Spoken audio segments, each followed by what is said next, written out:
صل على سيدنا ومولانا محمد وعلى بسم اللہ الرحمن الرحیم۔ السلام علیکم ناظرین و سامعین کرام۔ پروگرام یاد الہی میں روزانہ عظیم ہستیوں کے تذکارے پاک کیے جاتے ہیں اور اس کے ساتھ ساتھ کچھ ایسے موضوعات پر گفتگو ہوتی ہے جن سے آپ کو رہنمائی حاصل ہوتی ہے۔ آج کرما والا شریف کے عظیم ہستی حضرت بابا جی پیر سید محمد علی شاہ بخاری رحمۃ اللہ تعالی علیہ آپ کے تذکارے خیر ہوں گے۔ اس سے پہلے کتاب الشفا سے آج کا خاص وظیفہ ہرنیہ یعنی ناف ٹل جانا، اس کا روحانی علاج۔ اکثر ہمارے ویورز اور لسنرز بھی پوچھتے رہتے ہیں، تو 2 روحانی علاج ہیں، آپ سماعت کر لیجئے۔ میڈیسن کے ساتھ ساتھ یہ روحانی علاج بھی لازمی کیجئے، انشاءاللہ اللہ تعالی شفا عطا فرمائے گا۔ پہلا روحانی علاج یہ ہے سورۃ الفاتر، 21ویں پارے میں ہے سورۃ الفاتر، اس کی آیت مبارکہ 41، آیت مبارکہ 41، اس کو کاغذ پر لکھ کر تعویذ کی صورت میں یا کپڑے میں اس کو باندھ کر ناف کی جگہ پر باندھیں اور انشاءاللہ ناف اپنی جگہ پر آ جائے گی۔ اگر مستقل یہ بندھا رہے تو ناف اپنی جگہ پر ہی رہے گی، یعنی دوبارہ ناف نہیں ٹلے گی۔ آیت مبارکہ اور اس کا ترجمہ آپ سماعت فرما لیں۔ اللہ سبحانہ وتعالی فرماتا ہے، بسم اللہ الرحمن الرحیم، ان اللہ یمسک السماوات والارض ان تزولا وَلَئِن زَالَتَا إِنْ أَمْسَكَهُمَا مِنْ أَحَدٍ مِّن بَعْدِهِ إِنَّهُ كَانَ حَلِيمًا غَفُورًا۔ اللہ سبحانہ وتعالی ارشاد فرماتا ہے، بے شک اللہ آسمانوں اور زمین کو اپنے نظام قدرت کے ذریعے اس بات سے روکے ہوئے ہے کہ وہ اپنی اپنی جگہوں اور راستوں سے ہٹ سکیں، اور اگر وہ دونوں ہٹنے لگیں تو اس کے بعد کوئی بھی ان دونوں کو روک نہیں سکتا، بے شک وہ بڑا بردبار بڑا بخشنے والا ہے۔ یعنی ساری کائنات کا نظام، بالخصوص آسمان اور زمین کا ذکر اس آیت مبارکہ میں اللہ تعالیٰ فرما رہا ہے کہ اللہ تعالیٰ نے انہیں اپنی جگہ پر قائم رکھا ہے، وہ ہٹ نہیں سکتے، اور اگر ہٹنے لگیں تو پھر اللہ کے سوا کوئی ان کو روک نہیں سکتا، دونوں کو، زمین کو بھی اور آسمان کو بھی۔ اور اللہ تعالیٰ علم والا ہے، بردبار ہے، بخشنے والا، یعنی اللہ تعالیٰ انسانیت کے معاملات ملاحظہ فرمانے کے باوجود حلیمی فرماتا ہے ہم پر، اور ہماری خطاؤں سے درگزر فرماتا ہے۔ یہ حلیم اور غفور ہماری خطاؤں کو، گناہوں کو بخش دیتا ہے۔ تو یہ پہلا روحانی علاج۔ دوسرا روحانی علاج، ناف پر انگوٹھا رکھ کر ایک مرتبہ سورہ فاتحہ اور ایک مرتبہ سورۃ الناس پڑھیں۔ جب سورۃ الناس پڑھیں تو الناس کا لفظ جہاں بھی آئے گا اس کو 3 مرتبہ پڑھیں، الناسو الناسو الناسو، پھر سورت مکمل کریں۔ اس طرح یہ عمل 11 دن تک مسلسل کرنا ہے، انشاءاللہ ہرنیہ کے مرض سے افاقہ ہوگا، ناف اپنی جگہ پر آ جائے گی۔ تو ضرور معذرت ناظرین و سامعین، ضرور یہ وظیفہ، یہ روحانی علاج اپنائیں، اگر آپ کو ضرورت ہے ضرور کیجئے، ضرور پڑھیے، اپنے اعزاء اقرباء، رشتہ دار، دوست احباب، پڑوسی، محلے دار، امت مسلمہ تک پہنچائیے۔ میرے آپ کے ہمارے بتانے سے ہمارے کسی بھی مسلمان بہن بھائی، کسی مسلمان فرد کا فائدہ ہوتا ہے، انشاءاللہ یہ ہمارے لیے دین و دنیا آخرت میں بھلائی، فائدے، نجات اور شفا کا باعث ہوگا۔ اللہ سبحانہ وتعالی ہمیں آسانیاں عطا فرمائے، آسانیاں بانٹنے والا بنائے، مشکلات سے ہماری حفاظت فرمائے، آمین۔ ناظرین و سامعین، اولیاء کرما والا شریف، یہ عظیم ہستیاں سادات کرام میں سے بھی اور اولیاء کاملین صالحین میں سے بھی۔ اولیاء اللہ کا مقام و مرتبہ قرآن مجید فرقان حمید میں اللہ سبحانہ وتعالی نے بارہا ارشاد فرمایا، بیان فرمایا۔ سورہ یونس میں اللہ فرماتا ہے، الا خبردار، سن لو، جان لو،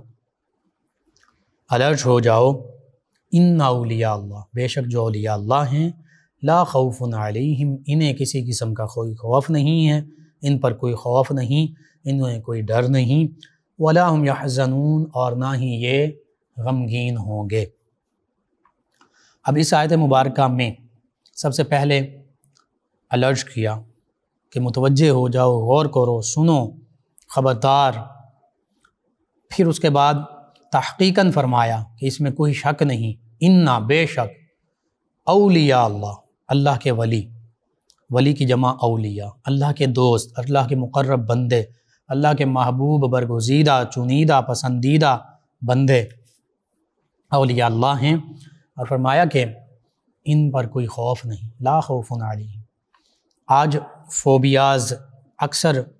انسان مختلف فوبیاز میں مبتلا ہیں، مختلف خوف جو ہیں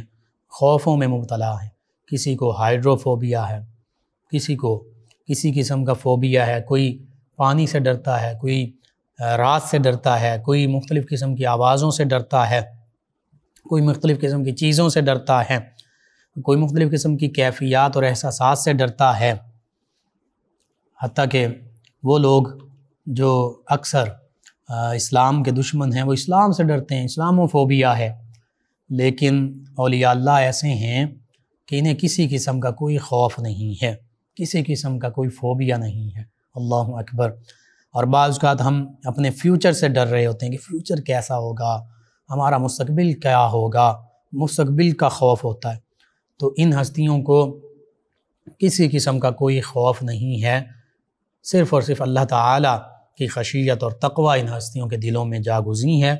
اس کے سوا ان کو مخلوق میں سے کسی چیز کا، کسی قسم کا کوئی خوف نہیں، حتیٰ کہ اللہ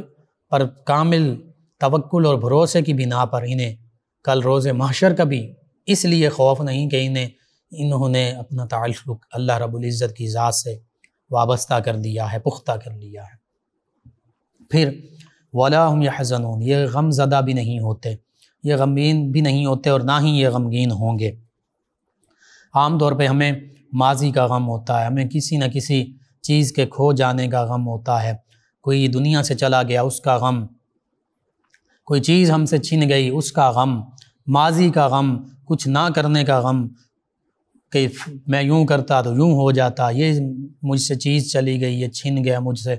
روپیہ پیسہ مال و دولت عہدہ منصب چھن گیا، زندگی گزر گئی، اب بڑھاپا آ گیا، زندگی کا غم کہ یوں زندگی گزر گئی۔ لیکن اولیاء اللہ ایسے ہیں کہ جنہیں کسی قسم کا کوئی غم نہیں ہوتا۔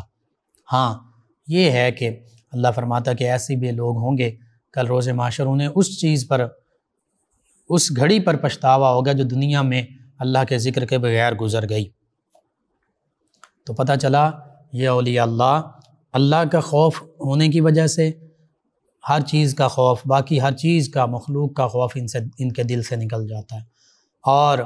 اللہ کی یاد کا غم انہیں ہوتا ہے، اس کے سوا کوئی غم نہیں ہوتا۔ تو وہ جب اللہ کا خوف، اللہ کی یاد کا غم مل جاتا ہے تو پھر دین و دنیا آخرت کے تمام خوف، تمام غم مٹ جاتے ہیں۔ تو اس لیے اور غم عشق مصطفیٰ صلی اللہ علیہ وآلہ وسلم جنہیں نصیب ہو جاتا ہے، پھر باقی غم ان کے مٹ جاتے ہیں۔ تو حقیقت یہ ہے کہ اولیاء اللہ کی یہ شان ہے کہ انہوں نے اپنا سب کچھ اللہ تعالیٰ کی رضا کی خاطر قربان کر دیا، اپنی ساری زندگی اللہ کی رضا اور خوشنودی حاصل کرنے کے لیے گزاری، تو پھر یہ بے خوف ہو گئے، یہ نڈر ہو گئے، اور انہیں بھی کسی اللہ کے سوا کسی کا کوئی خوف نہ رہا، کسی چیز کا غم نہ رہا، کیونکہ انہیں پتہ ہوتا ہے کہ اللہ کی طرف سے جو نعمت ملتی ہے وہ اللہ ہی کی طرف سے ہے، اور اگر وہ واپس لے لے تو وہ اس پر قادر ہے۔ نہ تو یہ اس نعمت کے ملنے پر متکبر ہوتے ہیں، نہ اپنے آپے سے باہر ہوتے ہیں، اور نہ ہی اس کے چھن جانے پر یہ غمگین ہوتے ہیں۔ جیسے ہمارا معاملہ ہے، اللہ کی طرف سے کوئی ہمیں آسانیاں مل جائیں، نعمتیں مل جائیں، ظاہری نعمتیں مل جائیں، روپیہ پیسہ مال و دولت، تو ہم پھولے نہیں سماتے اور ہم بعض اوقات تکبرانہ انداز اختیار کرتے ہیں۔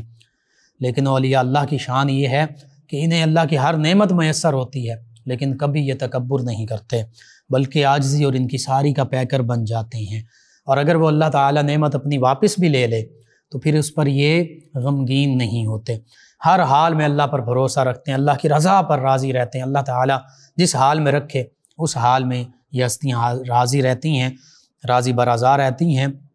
یعنی یوں سمجھ لیجیے حدیث مبارکہ کے مطابق نہ صرف اپنے قول سے بلکہ فعل سے اس چیز کا یہ اظہار کر رہے ہوتے ہیں، الحمدللہ رب العالمین علی کل حال ما کان وما یکون، کہ اللہ ہر حال میں تیری تعریف ہے، ہم تیرا ہی شکر ادا کرتے ہیں، تیری حمد بیان کرتے ہیں، تو تمام جہانوں کا پالنے والا ہے، اور ہر حال میں تیرا شکر ادا کر رہے ہیں، تیری حمد کر رہے ہیں، اور چاہے وہ حال ابھی موجود ہے یا آئندہ آئے گا، جیسی ہماری کیفیت ہوگی، جو تو ہمیں عطا فرمائے نہ عطا فرمائے ہم سے لے لے، ہم ہر حال میں، ہر لمحہ، پریزنٹ میں بھی فیوچر میں بھی تجھ سے راضی ہیں۔ تو یہ ان اولیاء اللہ کی شان ہے۔ اسی طرح پھر اولیاء اللہ کی نشانیاں کیا؟ 2 کامل نشانیوں کا ذکر فرمایا اس سے اگلی آیت مبارکہ میں، الذین آمنوا وکانوا یتقون، فرمایا یہ اولیاء اللہ غیر مسلم نہیں ہو سکتے، یہ اولیاء اللہ وہ نہیں ہو سکتے کہ جن کا ایمان کامل نہیں ہے، جنہیں علم ہی نہیں ہے، ایمان والے ہیں، الذین آمنوا، اولیاء اللہ ایمان کامل والی ہستیاں ہیں، وکانوا یتقون، اور کامل تقوی، پرہیزگاری، اعمال صالحہ بجا لانے والی ہستیاں۔ 2 چیزوں کا ذکر، ایمان اور تقوی،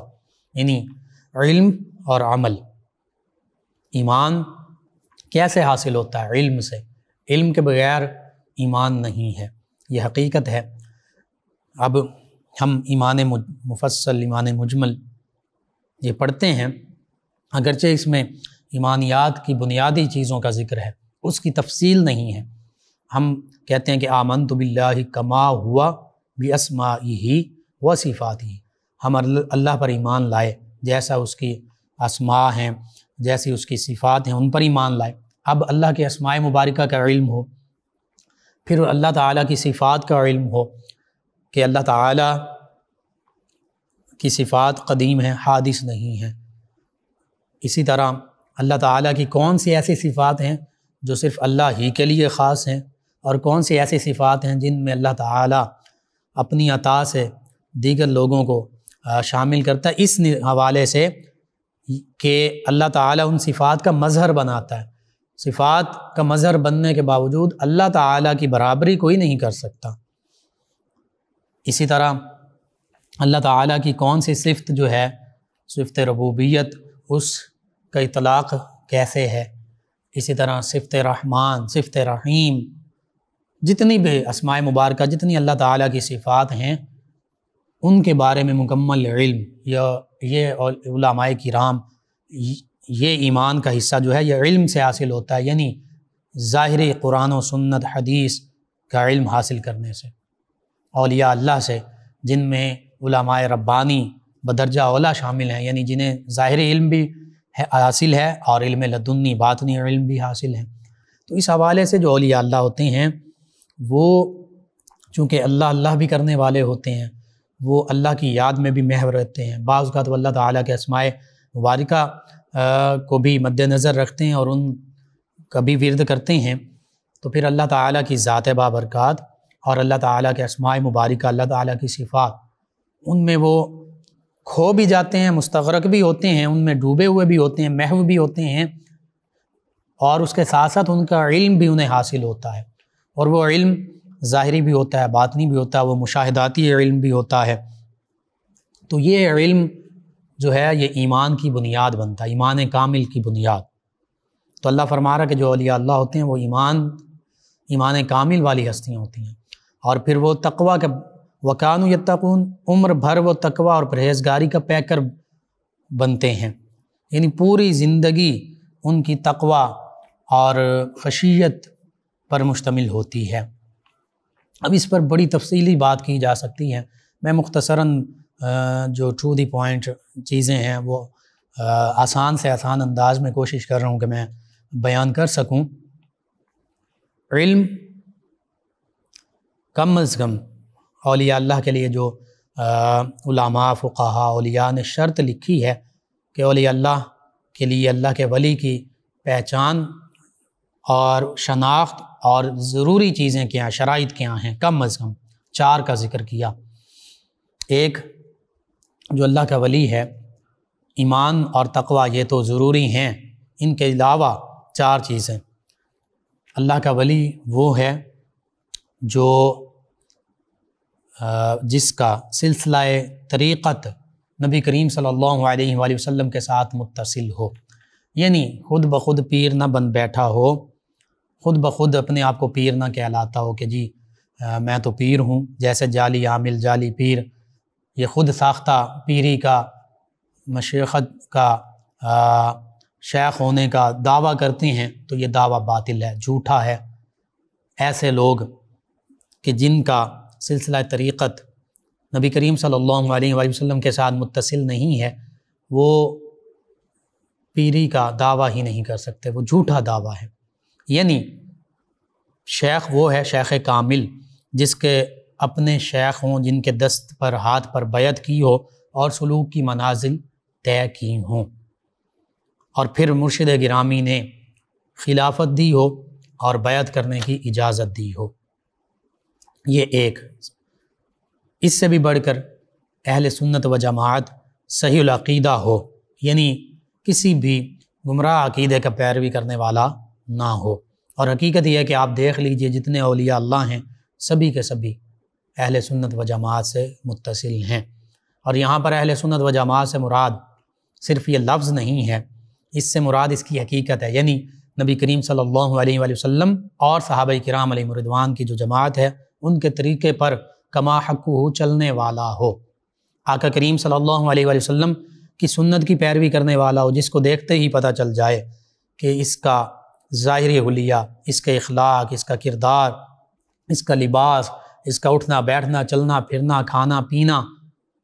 سب نبی کریم صلی اللہ علیہ وآلہ وسلم کے طریقے کے مطابق ہے، سنت کے مطابق، تو یہ اہل سنت و جماعت۔ اور اس کے تمام معاملات صحابہ کرام علیہم رضوان کی جماعت کی پیروی میں ہیں۔ جیسے صحابہ کرام علیہم رضوان نبی کریم صلی اللہ علیہ وآلہ وسلم سے محبت کرتے تھے، یہ بھی اسی طرح محبت کرتے ہیں۔ جیسے صحابہ کرام علیہم رضوان نبی کریم صلی اللہ علیہ وآلہ وسلم کے بارے میں عقیدہ رکھتے تھے، یہ بھی ویسا عقیدہ رکھتا ہے۔ جیسے صحابہ کرام علیہم رضوان نے زندگیاں گزاریں، یہ بھی اسی طرح زندگی گزارنے کی کوشش کرتے ہیں۔ تو پھر یہ اہل سنت و جماعت یوں ہونا، یہ بھی شیخ کی شرائط میں سے پہلی شرط ہے۔ اسی طرح سلسلہ طریقہ متصل ہو، یہ بھی شرط ہے۔ علم کے حوالے سے وہ بھی شرط ہے۔ اب اہل سنت و جماعت ہونا، اس کو یوں سمجھ لیجیے عقیدہ پختہ ہو، یہ پہلی شرط۔ پھر علم کا ہونا، کتنا علم ہو، کم از کم، زیادہ نہیں، زیادہ جتنا مرضی ہو، عالم دین ہو، شیخ الحدیث ہو، جو کچھ ہو، لیکن کم از کم اتنا علم ہو کہ وہ مسائل فقہ جو ہیں عقیدہ کے حوالے سے، شریعت کے حوالے سے، روزمرہ زندگی کے حوالے سے جو مسائل شریعت ہیں ان کو کم از کم کتابوں سے دیکھ کر اپنے مریدوں تک رہنمائی کر سکتا ہو، بیان کر سکتا ہو، کم از کم اتنا علم، زیادہ سے زیادہ کی کوئی حد نہیں۔ پہلا عقیدہ ایمان درست، دوسرا علم بہتر ہو، تیسرا اس کا عمل بہتر ہو کہ باشرع ہو، غیر شرع نہ ہو، نبی کریم صلی اللہ علیہ وآلہ وسلم کے طریقے کا مخالف نہ ہو، یعنی باریش ہوگا، نبی کریم صلی اللہ علیہ وآلہ وسلم کی دیگر سنتوں پر عمل پیرا ہونے والا ہوگا۔ کوئی بھی شریعت کی مخالفت کرنے والا شخص پیر نہیں ہو سکتا۔ اور چوتھا میں نے عرض کر دیا، سلسلہ طریقت اس کا نبی کریم صلی اللہ علیہ وآلہ وسلم کے ساتھ متصل ہو، یعنی خود کامل شیخ کا بیعت ہو، ان سے اجازت حاصل ہو، پھر جو اس کے کامل شیخ ہیں وہ آگے کامل شیخ کے بیعت ہوں، اسی طرح یہ سلسلہ چلتے چلتے نبی کریم صلی اللہ علیہ وآلہ وسلم کے ساتھ متصل ہو، تو اسے کہتے ہیں سلسلہ طریقت یا شجرہ طریقت، یہ ثابت ہو، خود بخود پیر نہ بن بیٹھا ہو۔ یہ چار کم از کم شرائط پر جو پورا اترے گا وہ شیخ کامل ہے، اس سے بیعت کی جا سکتی ہے۔ اگر ان چاروں میں سے کوئی بھی شرط مفقود ہے، موجود نہیں ہے، تو ایسے شخص سے بیعت نہیں کی جا سکتی، ایسا شخص پیر نہیں ہے۔ جعلی ڈھکوسلے ہو سکتے ہیں، جعلی دعوے ہو سکتے ہیں، کھوکھلے دعوے ہو سکتے ہیں، حقیقت وہاں نہیں ملے گی، شریعت طریقت معرفت حقیقت کا فیضان نہیں مل سکتا۔ اور پھر سلوک کی منازل طے کی ہوں گی، یعنی اپنے مرشد گرامی جو کامل اکمل شیخ تھے ان کے پاس رہ کر مجاہدات، ریاضات، اور پھر جس سلسلے میں وہ بیعت ہے اس سلسلے کے اسباق، اس سلسلے کے معمولات اس نے اپنے مرشد گرامی کے مطابق، ان کے ارشاد کے مطابق مکمل کیے، تو پھر اب یہ شیخ ہے۔ اب پھر مرشد گرامی نے اس کو بیعت کی اجازت دی، تو اب اس کا سلسلہ طریقت آگے چلے گا، ورنہ نہیں۔ تو اس حوالے سے یہ چند ایک باتیں ہیں. آج ہمارے معاشرے کا یہ المیہ ہے، بہت دردناک انداز میں اور معذرت کے ساتھ مجھے یہ کہنا پڑتا ہے کہ اکثر ہمارے بزرگان دین تمام سلاسل طریقت، سلسلہ نقشبندیہ، چشتیہ، قادریہ، سہروردیہ، شاذلیہ، کبرویہ، رفاعیہ، کسی بھی اویسیہ، کسی بھی سلسلے کی بات کر لیں، ہمارے بزرگ روشن ستارے تھے. حضور غوث اعظم رضی اللہ عنہ، حضرت سید محمد بہاؤالدین شاہ نقشبند رحمۃ اللہ تعالی علیہ، حضرت شیخ شہاب الدین سہروردی علیہ رحمہ، حضرت مجدد الفسانی علیہ رحمہ، حضرت خواجہ بہاؤالدین زکریہ ملتانی علیہ رحمہ، شاہ رکن عالم ملتانی علیہ رحمہ، حضرت شہباز قلندر علیہ رحمہ، حضرت داتا گنج بخش علی اجویری علیہ رحمہ، حضرت بابا فرید الدین گنج شکر علیہ رحمہ، حضرت خواجہ قطب الدین بختیار کاکی علیہ رحمہ، حضرت خواجہ معین الدین چشتی اجمیری علیہ رحمہ، حضرت خواجہ نور محمد مہاروی علیہ رحمہ، حضرت خواجہ شاہ سلیمان تونسوی علیہ رحمہ، حضرت خواجہ شمس الدین سیالوی علیہ رحمہ، حضرت خواجہ قمر الدین سیالوی علیہ رحمہ، حضرت پیر مہر علی شاہ صاحب علیہ رحمہ، حضرت میاں شیر محمد شرک پوری علیہ رحمہ، حضرت سید شاہ اسماعیل بخاری علیہ رحمہ، حضرت سید بابا محمد علی شاہ بخاری علیہ رحمہ. کتنے نام ہیں، یہ تو چند ایک نام میں نے بولے ہیں، کتنے ہی نام ہیں اس بر صغیر پاک و ہند میں جنہوں نے حقیقت میں قرآن و سنت کا، اسلام کا، تصوف کا، طریقت کا، محبت کا پیغام انسانیت تک پہنچایا. لیکن دیکھنا یہ ہے کہ آج آگے معاملات کیا چل رہے ہیں. اکثر ایسے آستانے ہیں، درگاہیں ہیں کہ جن کی اولادیں غیر شرع ہو گئیں، شریعت کے پیکر ہی نہ رہے، شریعت کی مخالفت پر اتر آئے، بظاہر داڑیاں بھی منڈوانا شروع کر دیں، دیگر معاملات میں بھی شریعت سے دوری اختیار کر لی. اچھا، اس سے آگے چلیے کچھ ایسے معاملات ہوئے کہ جنہوں نے اپنے عقیدے اور ایمان کو ہی چھوڑ دیا. اسی طرح پھر کچھ ایسے معاملات ہوئے کہ اگر باشرع ہیں تو پھر وہ سلوک کی منازل کا جو معاملہ تھا اس کو چھوڑ دیا، اور اگر خود طے کر رہے ہیں یا طے کی ہیں تو آگے طے کروانا چھوڑ دیں. اسی طرح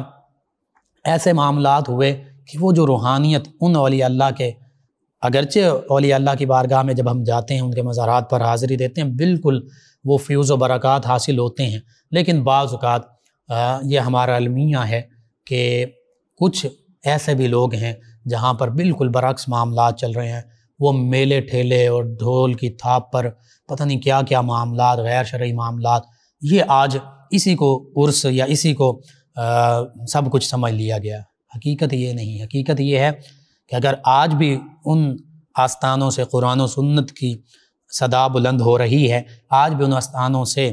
سلوک کی منازل کے حوالے سے وہ فیوز و برکات آگے منتقل کی جا رہی ہیں، تو پھر تو بڑی اچھی بات ہے. لیکن اگر اس کے برعکس معاملہ صرف رسمی طور پر چیزیں رہ گئی ہیں تو پھر ہم وہی کہیں گے کہ رہ گئی رسم اذاں روح بلالی نہ رہی. یہ امت روایات خرافات میں کھو گئی، روایات میں کھو گئی، یعنی ظاہر رسم و رواج بس رہ گئے، حقیقت پھر ختم ہو گئی. اس گھرانے کی جب ہم بات کرتے ہیں کرما والا شریف، تو اس گھرانے کو اللہ رب العزت نے کئی جو شرف ہیں ان سے نوازا. ایک سب سے بڑا شرف تو یہ ہے کہ اللہ تعالیٰ نے ان کو نبی کریم صلی اللہ علیہ وآلہ وسلم کی اولاد پاک ہونے کے شرف سے نوازا. یعنی یہ سادات کرام ہیں. اور حضرت سید جلال الدین سرخ پوش بخاری علیہ رحمہ جو اچ شریف سے جن کا تعلق، اس شریف کو جنہوں نے قیام بنایا، اس بخاری خانوادے کے ساتھ اس کرما والا شریف کے گھرانے کا نسبی تعلق متصل ہے، مل جاتا ہے. اور پھر اگرچہ جب ہم اس گھرانے کا خاندانی پس منظر کا ذکر کرتے ہیں تو فیروز پور، ضلع فیروز پور جو آج انڈیا میں ہے، اس کے علاقے کرمو والا سے یہ تعلق رکھتی ہیں ہستیاں. اور پھر جب پاکستان بنا تو گنج کرم حضرت کرما والا شریف پیر سید اسماعیل شاہ بخاری علیہ رحمہ یہ یہاں پاکستان منتقل ہوئے، ہجرت کی، اور ہجرت کرنے کے بعد مختلف مقامات پر قیام پذیر رہے. پاک پتن شریف میں بھی قیام پذیر رہے، قصور میں بھی قیام پذیر رہے. جہاں جہاں تشریف لے جاتے لوگ جوق در جوق ان کی بارگاہ میں حاضر ہوتے، ان سے فیوز و برکات حاصل کرتے. اور پیر سید اسماعیل شاہ بخاری علیہ رحمہ کا ذکر کیا جائے، بہت بڑے عالم دین بھی تھے۔ پیر سید حیدر شاہ جلال پوری علیہ رحمہ جو خواجہ شمس الدین سیالوی علیہ رحمہ کے غالباً مرید بھی تھے، خلیفہ بھی تھے، ان کے مدرسے میں جلال پور شریف انہوں نے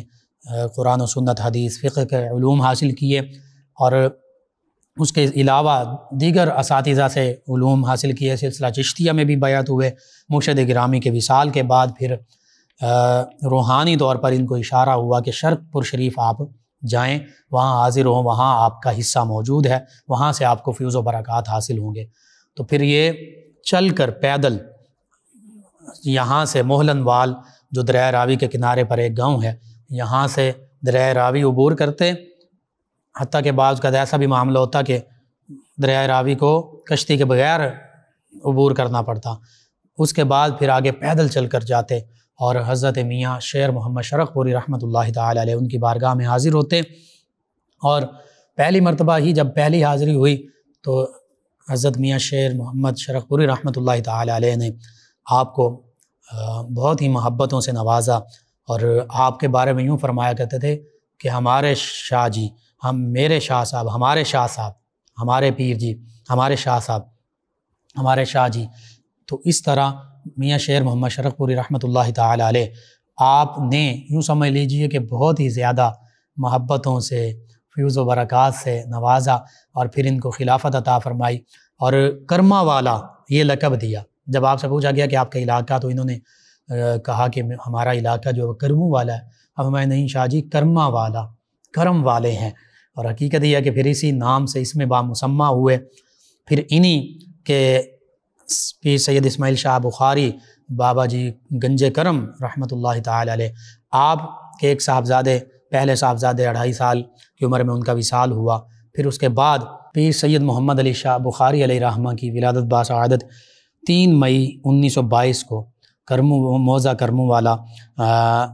شریف ضلع فیروز پور میں ہوئی، اور یہ انڈیا کا علاقہ۔ بہرحال ان کی جب ولادت باسعادت ہوئی تو گنج کرم پیر سید اسماعیل شاہ بخاری علیہ رحمہ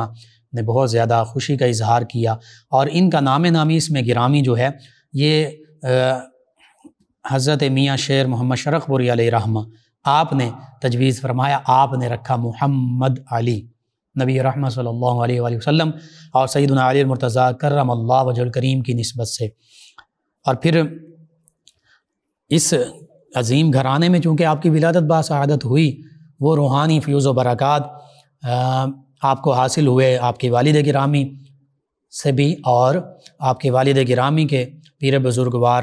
حضرت میاں شیر محمد شرق پوری علیہ رحمہ ان کے ذریعے سے بھی۔ ابتدائی تعلیم جو ہے آپ نے گھر میں بھی حاصل کی، اور حقیقت یہ ہے کہ بچے کی ابتدائی تعلیم گھر سے ہی شروع ہو جاتی ہے، تعلیم و تربیت، بالخصوص عربی اور فارسی کتب جو ہیں، ابتدائی کتب، ان کی تعلیم جو ہے مولانا رحمت علی صاحب علیہ رحمہ انہی سے انڈیا میں جب تھے ابتدائی ادوار بچپن میں تو وہیں پر حاصل کی۔ پھر اس کے بعد اپنے والد گرامی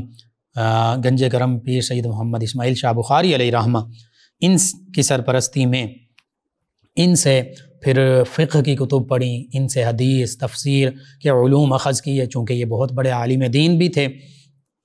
اور پھر آپ ہی کے والد گرامی پیر سید اسماعیل شاہ بخاری علیہ رحمہ انہوں نے روحانی تعلیم و تربیت بھی ان کی فرمائی، اور روحانی علوم کی تکمیل بھی فرمائی، حتیٰ کہ حضرت بابا جی سید محمد علی شاہ بخاری علیہ رحمہ بچپن ہی سے صوم و صلات کے بھی پابند تھے، نماز بھی پڑھتے، روزہ بھی رکھتے، اور بڑے ذوق شوق سے رکھتے۔ اس کے ساتھ ساتھ تہجد کی نماز بھی ادا کیا کرتے۔ آپ کے والد گرامی پیر سید اسماعیل شاہ بخاری علیہ رحمہ جب بیدار ہوتے تو آپ بھی بیدار ہو جاتے، اور انہی کے دیکھتے ہوئے، انہی کی زیر تربیت رہتے ہوئے سبھی معمولات جو ہیں وہ بچپن سے ہی اس طرح قرآن و سنت اور شریعت کے موافق تھے۔ شریعت اسلامی کا آپ پیکر تھے، سنت نبوی صلی اللہ علیہ وآلہ وسلم کا پیکر تھے، اور یہ سبھی چیزیں اپنے والد گرامی کے قول و فعل سے سیکھی، یعنی جیسے انہیں فرماتے ہوئے سنتے اس پر عمل کرتے، جیسے انہیں کرتے ہوئے دیکھتے اس پر عمل کرتے۔ تو یوں جو فارسی کی کتب بالخصوص بوستاں، گلستاں، پند نامہ کریمہ یہ مولانا رحمت علی علیہ رحمہ ان سے پڑھیں۔ اس کے بعد پھر آگے جو کتب فقہ ہیں اور بالخصوص حدیث مبارکہ نبی کریم صلی اللہ علیہ وآلہ وسلم کے فرامین مبارکہ، قرآن مجید فرقان حمید کی تفسیر، یہ علوم اپنے والد گرامی حضور گنج کرم سید اسماعیل شاہ بخاری علیہ رحمہ ان سے سیکھی۔ جب یہ تمام معاملہ ظاہری علوم بھی سیکھ لیے، باطنی علوم کی تربیت بھی ہوتی رہی، تو پھر گنج کرم حضور پیر سید اسماعیل شاہ بخاری علیہ رحمہ آپ کے والد گرامی نے آپ کو بیعت کی بھی، جب آپ کی عمر بڑھی تو آپ کو بیعت کی بھی اجازت عطا فرمائی، حتیٰ کہ جب 1966 میں آپ کے والد گرامی کا وصال ہوا، پیر سید محمد اسماعیل شاہ بخاری علیہ رحمہ حضرت کرما والا شریف آپ کا وصال ہوا، تو ان کے بعد سجادہ نشین آپ ہی منتخب کیے گئے، اور پھر اس جب منصب پر فائز ہوئے تو بالکل اپنے والد گرامی ہی کی طرح آپ نے پوری زندگی بھی گزاری، اور اپنے مریدین، متوسلین، معتقدین ان کے ساتھ سلوک اور رویہ بھی اختیار کیا۔ اب روحانیت کے حوالے سے اگر دیکھا جائے تمام سلاسل طریقت میں، اور چونکہ آپ سلسلہ نقشبندیہ مجددیہ اس سے تعلق رکھتے ہیں بالخصوص، حالانکہ سلسلہ نقشبندیہ مجددیہ میں بھی حضرت مجدد الفیضانی علیہ رحمہ کے طریقے کے مطابق چاروں جو سلاسل ہیں ان کا فیض بھی موجود ہے، اور ان کے سلوک کی منازل بھی طے کروائی جاتی ہیں، یعنی سلسلہ قادریہ بھی، چشتیہ بھی، سہروردیہ بھی، تو وہ فیضان بھی آپ کو حاصل تھا۔ بالخصوص سلسلہ نقشبندیہ اس کا فیضان بھی حاصل تھا، اور سلسلہ نقشبندیہ میں تمام سلاسل طریقت میں بالخصوص سلسلہ نقشبندیہ میں چند اس کے خاص جو اوصاف ہیں سلسلہ نقشبندیہ کے نمایاں معاملات، اس میں یہ بھی ہے کہ سلسلہ نقشبندیہ کے جو بزرگ ہیں وہ رخصت کی بجائے عزیمت پر بالخصوص عمل کرتے ہیں، یعنی اگر کسی چیز میں کوئی اسلام کی طرف سے معاملات میں تھوڑی سی رخصت مل رہی ہے، تھوڑی سی رعایت مل رہی ہے، تو اس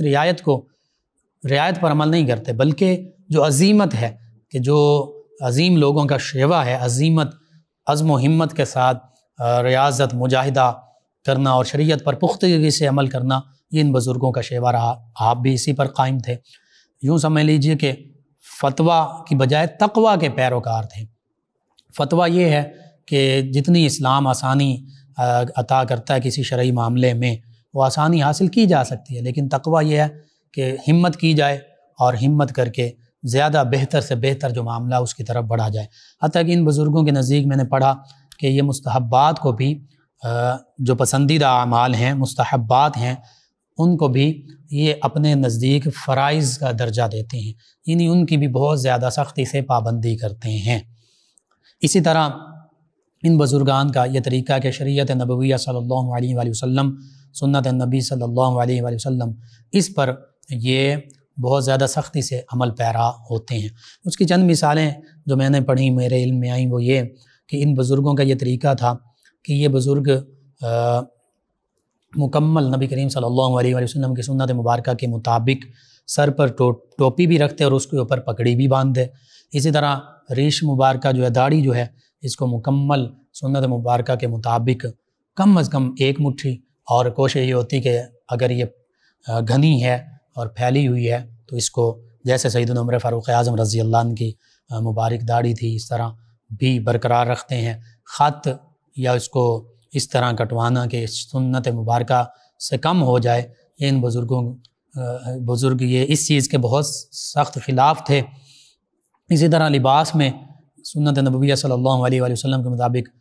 کوشش یہی کہ سفید لباس ہو اور ڈھیلا ڈھالا لباس ہو، چست لباس نہ ہو، اور اس طرح کے معاملات۔ کھانے پینے میں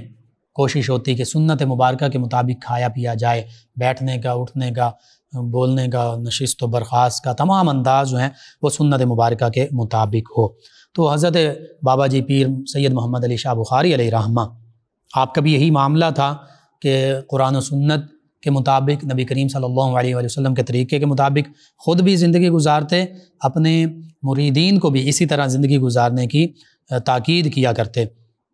اللہ کی محبت، یہ بھی اولیاء اللہ کا شیوا ہے۔ اللہ کی محبت میں یہ اولیاء اللہ ہمیشہ اللہ اللہ کرتے رہتے ہیں زبان کے ساتھ بھی، اور ذکر قلبی بھی کرتے ہیں، ذکر خفی بھی کرتے ہیں، دل بھی ان کے اللہ کی یاد میں محو رہتے ہیں، مشغول رہتے ہیں، یہ بھی ان ہستیوں کا شیوا۔ اور پھر اللہ کی محبت تو ایسی ہوتی ہے کہ یہ ہمہ وقت اللہ کی یاد میں، مشاہدہ حق میں مستغرق رہتے ہیں، محو رہتے ہیں، مشغول رہتے ہیں۔ نماز کی پابندی، تہجد کی، نوافل کی پابندی، اشراق، چاشت، اوابین، اسی طرح راتوں کو اکثر اللہ کی بارگاہ میں سربسجود رہنا،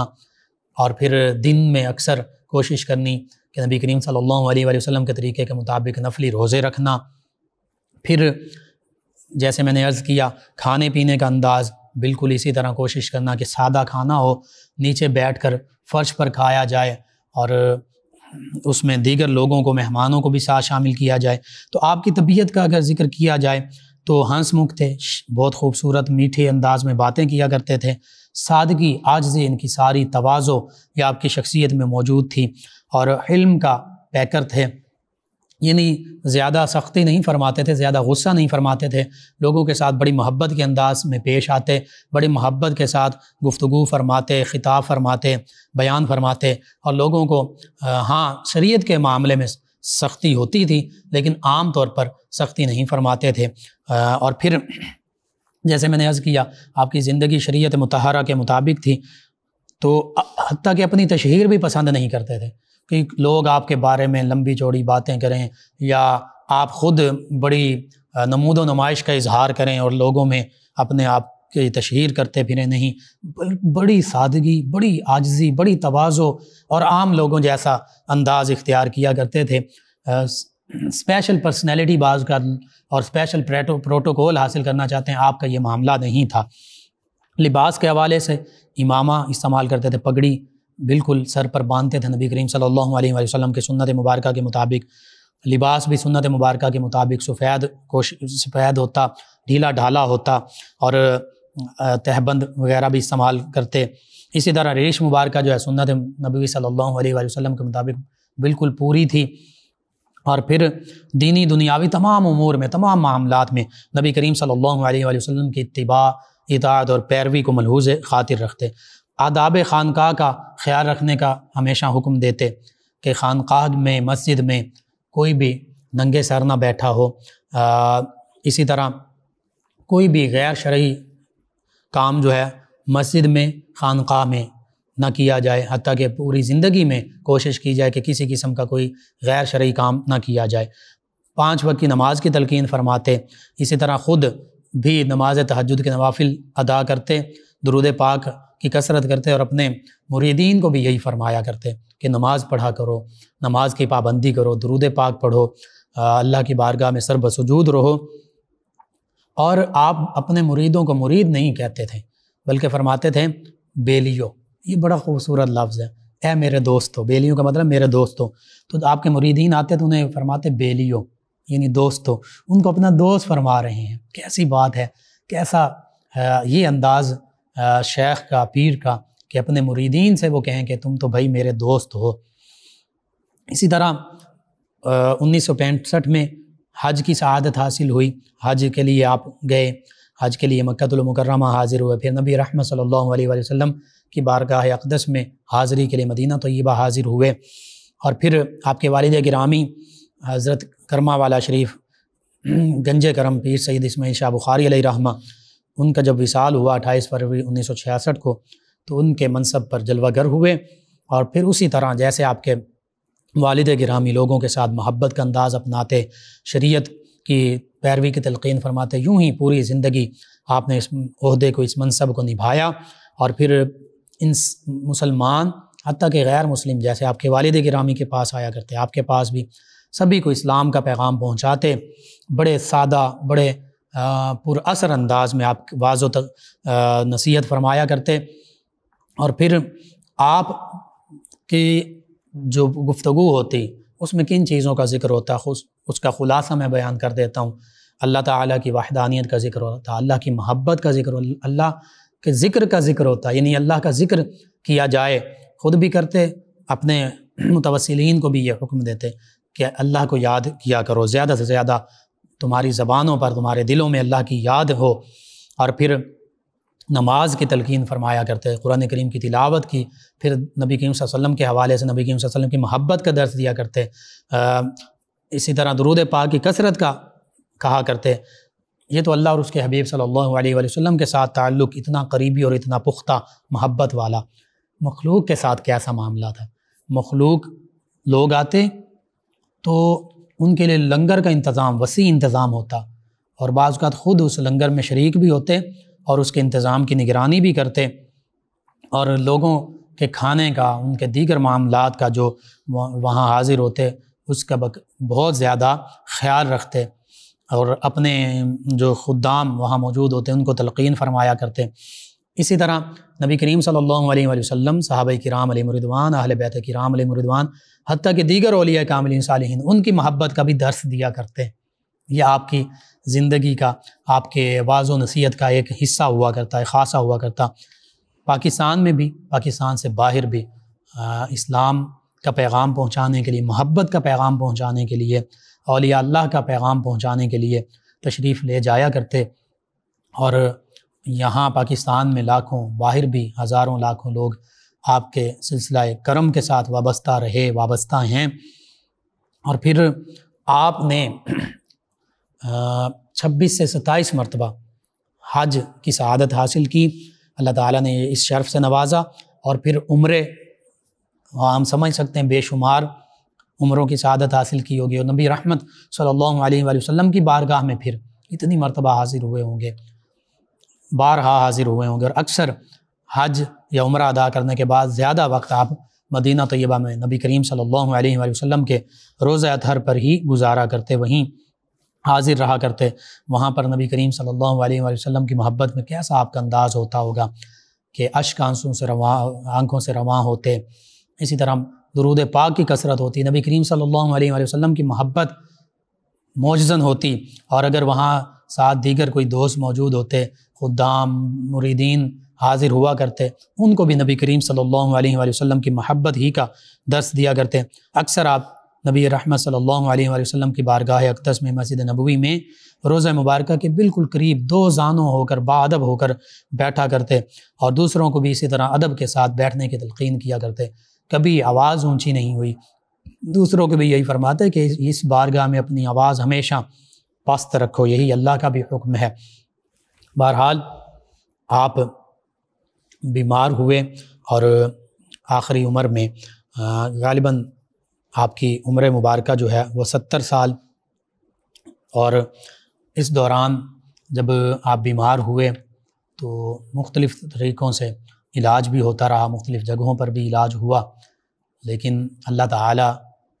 کا جو قانون ہے اس کے مطابق ہر ذی روح کو اللہ کی بارگاہ میں حاضر ہونا ہے۔ 20 ذی الحجہ 1413 ہجری بمطابق 10 جون 1993 عیسوی کو آپ اپنے خالق حقیقی سے ملے اور وصال پا گئے۔ اس موقع پر لوگوں کی کیفیت جو ہے وہ دیدنی تھی، لوگ رو رہے تھے، آپ کی محبت میں آنسو بہہ رہے تھے، اور جوک در جوک لوگ جو ہیں وہ آستانہ گنج کرم حضرت پیر کرما والا شریف وہاں حاضر ہو رہے تھے، اور ہزاروں کا مجمع تھا۔ ان ہزاروں لوگوں کی موجودگی میں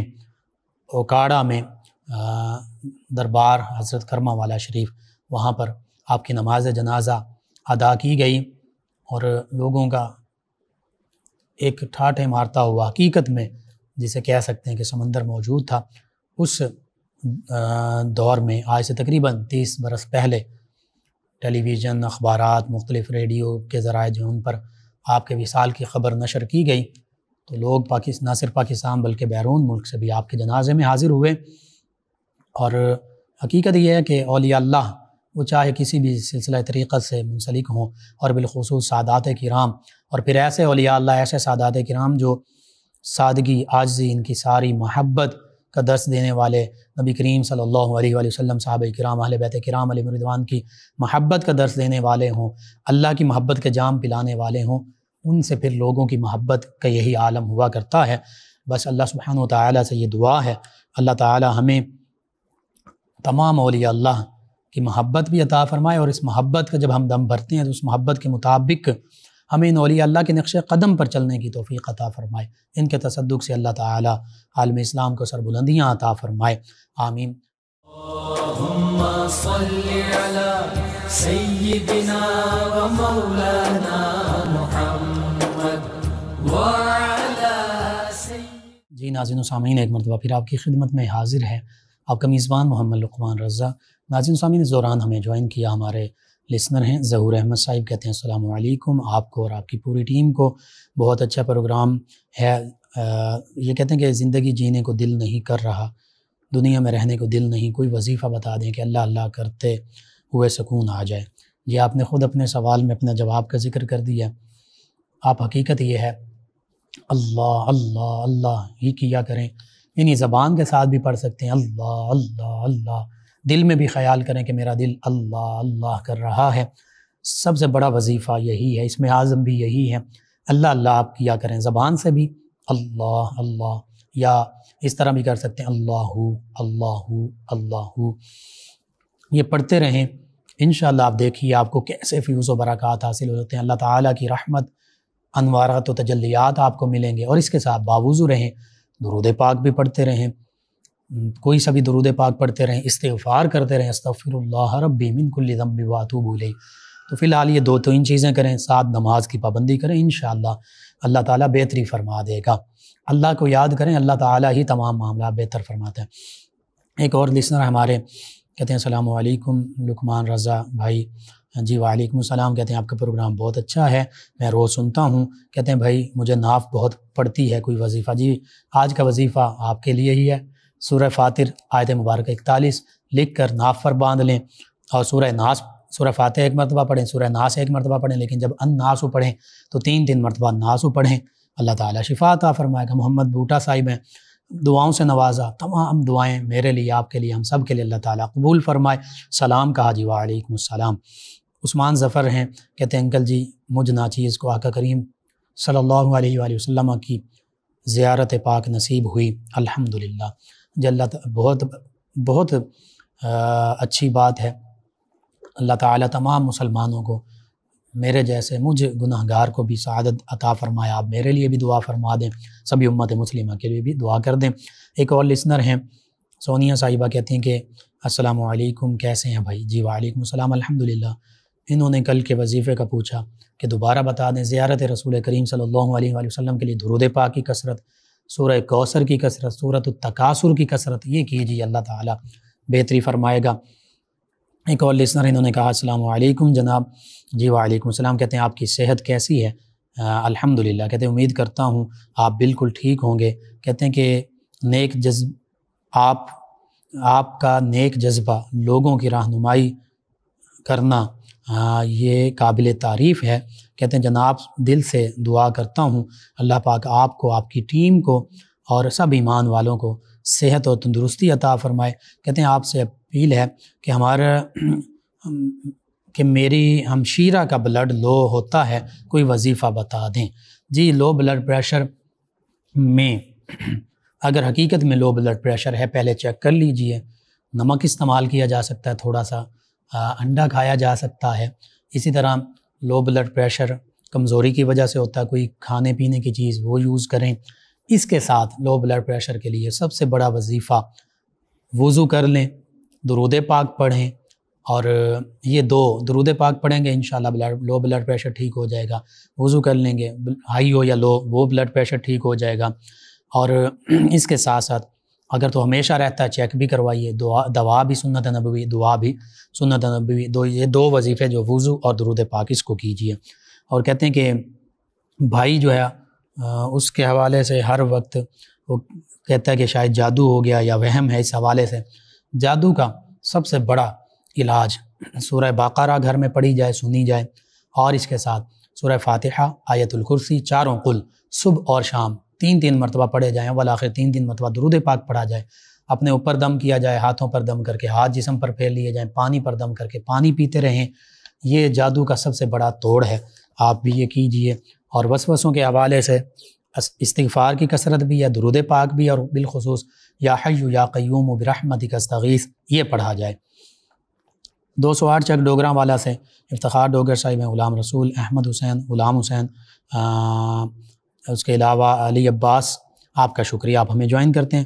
ایک اور لسنر ہے، کہتے ہیں نماز پڑھنے کو دل کرتا ہے لیکن کسی نہ کسی وجہ سے نماز نہیں پڑھ پاتا، اس حوالے سے کچھ کہ مجھے کیا کرنا چاہیے۔ جی آپ جو نمازی لوگ ہیں، جو نمازی نوجوان ہیں، انہیں دوست بنائیے، ان کے پاس بیٹھیے، جب وہ نماز کے لیے جانے لگیں گے آپ کو بھی اپنے ساتھ لے جائیں گے، اور اس کے ساتھ ساتھ اللہ تعالیٰ سے دعا بھی کیجیے اور باوضو رہا کیجیے۔ جب باوضو رہیں گے، پاک صاف رہیں گے تو انشاءاللہ نماز کو خود ہی دل کرے گا۔ تو یہ چند ایک معاملات ہوتے ہیں جن کی وجہ سے ہم کاہلی اور سستی کا شکار ہو جاتے ہیں۔ ہم کہتے ہیں پڑھ لیتے ہیں، ابھی پڑھ لیتے ہیں، تو پھر نماز قضا ہو جاتی ہے یا مکمل رہ جاتی ہے۔ بشرا صاحبہ کہتے ہیں لقمان بھائی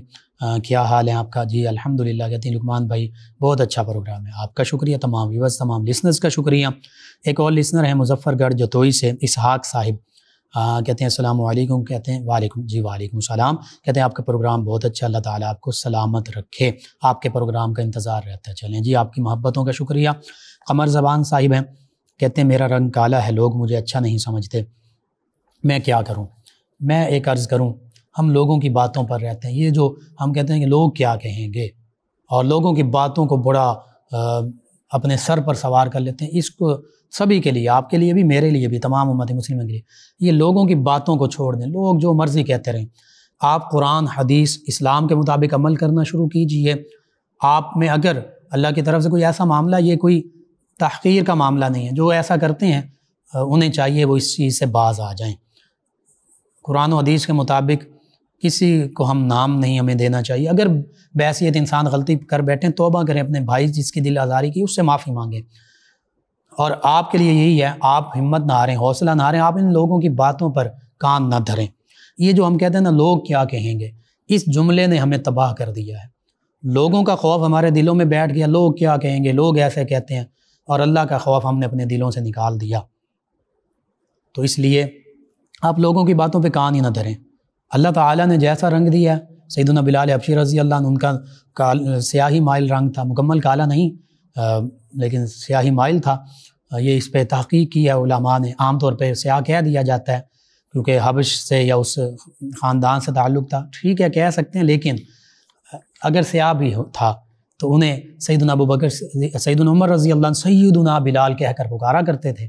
کہ یہ ہمارے سردار ہیں بلال۔ اور حقیقت یہ ہے کہ اسلام میں یہ کوئی تمیز نہیں ہے، سیاہ ہو، سفید ہو،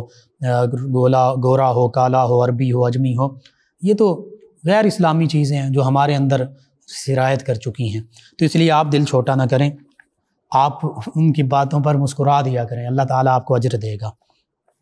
ان کے علاوہ ہمیں ایک اور لسنر ہیں، انہوں نے ہمیں کہا کہ بدر کو یوم فرقان کیوں کہتے ہیں؟ یوم بدر کو قرآن پاک میں فرمایا گیا یہ حق و باطل کے درمیان پہلا بڑا مارکا تھا، اس میں باطل جو تھا یعنی کفار، ان کو شکست ہوئی، حق یعنی مسلمانوں کو، صحابہ کرام کو، نبی کریم صلی اللہ علیہ وسلم کو، اسلام کو فتح حاصل ہوئی، اور حق اور باطل واضح ہو گیا، پتہ چل گیا کہ صحابہ کرام حق پر ہیں، کفار مکہ باطل پر ہیں، اس لیے یوم فرقان کہتے ہیں۔ اس کے علاوہ ایک اور ہمارے لسنر کہتے ہیں السلام علیکم بھائی جان، جی وعلیکم السلام، کہتے ہیں آپ سے سوال ہے کہ تکبیر تحریمہ کے بارے میں حدیث میں کس کتاب میں ہے؟ جی حدیث کی مختلف کتابوں میں ہے، سنن نسائی میں ہے، سنن ابی داؤد میں ہے، اسی طرح امام احمد بن حنبل انہوں نے مستدرک للحاکم، تو اکثر حدیث مبارکہ کی کتابوں میں جہاں نماز کا باب ہے، باب الصلاح یا کتاب الصلاح، وہاں پر تکبیر تحریمہ کے حوالے سے حدیث مبارکہ موجود ہیں۔ آپ بالکل ان حدیث مبارکہ کی کتب میں علماء کرام سے رہنمائی لے کر پڑھ سکتے ہیں، اور بعض اوقات ایسا بھی معاملہ ہوتا ہے کہ ہر حوالے سے تکبیر تحریمہ ہے، رفع یدین ہے، دیگر معاملات، ہر طرح کی حدیثیں موجود ہوتی ہیں، جیسے قرآن مجید فرقان حمید میں ناسخ اور منسوخ ہے، اسی طرح حدیث مبارکہ میں بھی کچھ حدیث مبارکہ منسوخ ہیں، ان کا حکم ان کے بارے میں، یعنی پہلے جو عمل تھا اگر نبی کریم صلی اللہ علیہ وآلہ وسلم نے اس کو کینسل فرما دیا، نیا حکم اشاع فرمایا یا نیا طریقے سے نماز پڑھنا شروع کی، تو اب وہ جو ناسخ ہے بعد والی حدیث مبارکہ، بعد والا عمل اس پر عمل کیا جائے گا، پہلے والوں پر نہیں کیا جائے گا۔ تو یہ تو بہت وسیع علم ہے، بہرحال میں نے مختصراً عرض کر دیا، تو اس حوالے سے علماء کرام سے لازمی رہنمائی لی جائے۔ ایک اور ہمارے لسنر ہیں اسد عبداللہ قادری چشتی صاحب، کہتے ہیں السلام علیکم مفتی لقمان بھائی، جی وعلیکم السلام، کہتے ہیں لقمان صاحب آپ کو اور آپ کی ساری ٹیم کو سلام، جو آپ کا پروگرام ہم تک پہنچانے میں مدد کرتے ہیں۔ جی وعلیکم السلام۔ کہتے ہیں کہ لقمان بھائی بڑا ضروری سوال ہے، جواب دے کر ہم آقا کے غلاموں کی رہنمائی فرمائیے گا۔ جی کہتے ہیں کہ رشتہ داروں میں سے کوئی رشتہ دار کسی اور فقہ کے ساتھ کے لوگوں میں فقہ کے ساتھ تعلق رکھتا تو ایسے لوگوں میں بیٹی کا رشتہ کر دیں اور ہمیں اپنے گھر بلائیں تو کیا چلے جانا چاہیے یا اس سے تعلقات رکھنے چاہیے؟ کہتے ہیں لقمان بھائی آپ کے جواب کی بڑی اشد ضرورت ہے، ہماری رہنمائی کیجیے جزاک اللہ۔ میں مختصر سا اس کا جواب دیتا ہوں، تفصیلی بہت کا بات ہو سکتی ہے۔ اگر مجھے کوئی برا بھلا کہے، مجھے کوئی گالی دے یا آپ کو کوئی گالی دے یا میرے والدین کو آپ کے والدین کو کوئی گالی دے تو کیا میں یا آپ اس سے تعلق رکھیں گے؟ کبھی نہیں رکھیں گے، ہرگز نہیں رکھیں گے۔ تو سادہ سی بات ہے، اگر کوئی نبی کریم صلی اللہ علیہ وآلہ وسلم کے بارے میں غلط بات لکھے یا بولے یا اہل بیت کرام علیہم رضوان کے بارے میں غلط بات لکھے یا بولے یا صحابہ کرام علیہم رضوان کے بارے میں غلط بات اس نے لکھی یا بولی تو پھر ہمیں ایسے لوگوں کے ساتھ تعلق نہیں رکھنا چاہیے۔ بس یہ اصول ہے کہ اللہ کے پیارے حبیب صلی اللہ علیہ وآلہ وسلم، صحابہ کرام علیہم رضوان، اہل بیت کرام علیہم رضوان، ان کے بارے میں کوئی بھی غلط بات کرے گا، چاہے وہ میرا رشتہ دار ہو، آپ کا رشتہ دار ہو، کوئی بھی ہو، کسی بھی مکتب فکر سے ہو، چاہے اہل سنت و جماعت سے ہو، اس میں اپنے پرائے کی کوئی تفریق نہیں ہے، اس کے ساتھ ہم تعلق نہیں رکھیں گے کسی قسم کا، نہ رشتہ داری نبھائیں گے، بالکل رشتہ تو دور کی بات، تو رشتہ ایسے لوگوں میں نہیں دینا چاہیے۔ اس حوالے سے میں وہ ایک حدیث مبارکہ، اللہ فرماتا ہے من عاد لی ولیًا فقد آذنتہ بالحرب، صحیح بخاری میں صحیح حدیث۔ اللہ فرماتا ہے جس نے میرے کسی ایک ولی کے ساتھ بھی دشمنی رکھی، اللہ فرماتا ہے میرا اس کے ساتھ اعلان جنگ ہے۔ تو اگر اللہ کے ولی کے ساتھ کوئی دشمنی رکھتا ہے، انہیں برا بھلا کہتا ہے جو حقیقی ولی ہیں، تو پھر اہل بیت کرام، صحابہ کرام، نبی رحمت، پھر اللہ کی ذات، وراء الورا یہ ہستیاں ہیں، تو ان کے بارے میں اگر کوئی غلط بات کرتا ہے تو پھر ایمان کا تقاضا یہ ہم ان کے ساتھ کسی قسم کا میل جول نہ رکھیں، تعلق نہ رکھیں، رشتے ناطے نہ کریں۔ آپ تمام ویورز کا، تمام لسنرز کا شکریہ، آپ ہمیں جوائن کرتے ہیں، ہمارے پروگرام میں شامل ہوتے ہیں۔ ناظرین و سامعین، پروگرام یاد الہی کا وقت ختم ہوا چاہتا ہے، انشاءاللہ کل صبح دوبارہ آپ سے ملاقات ہوگی پروگرام یاد الہی میں۔ اپنے میزبان محمد لقمان رضا اور ہماری ٹیم کو اجازت دیجیے، اللہ نگہبان۔ اللہم صل علی سیدنا و مولانا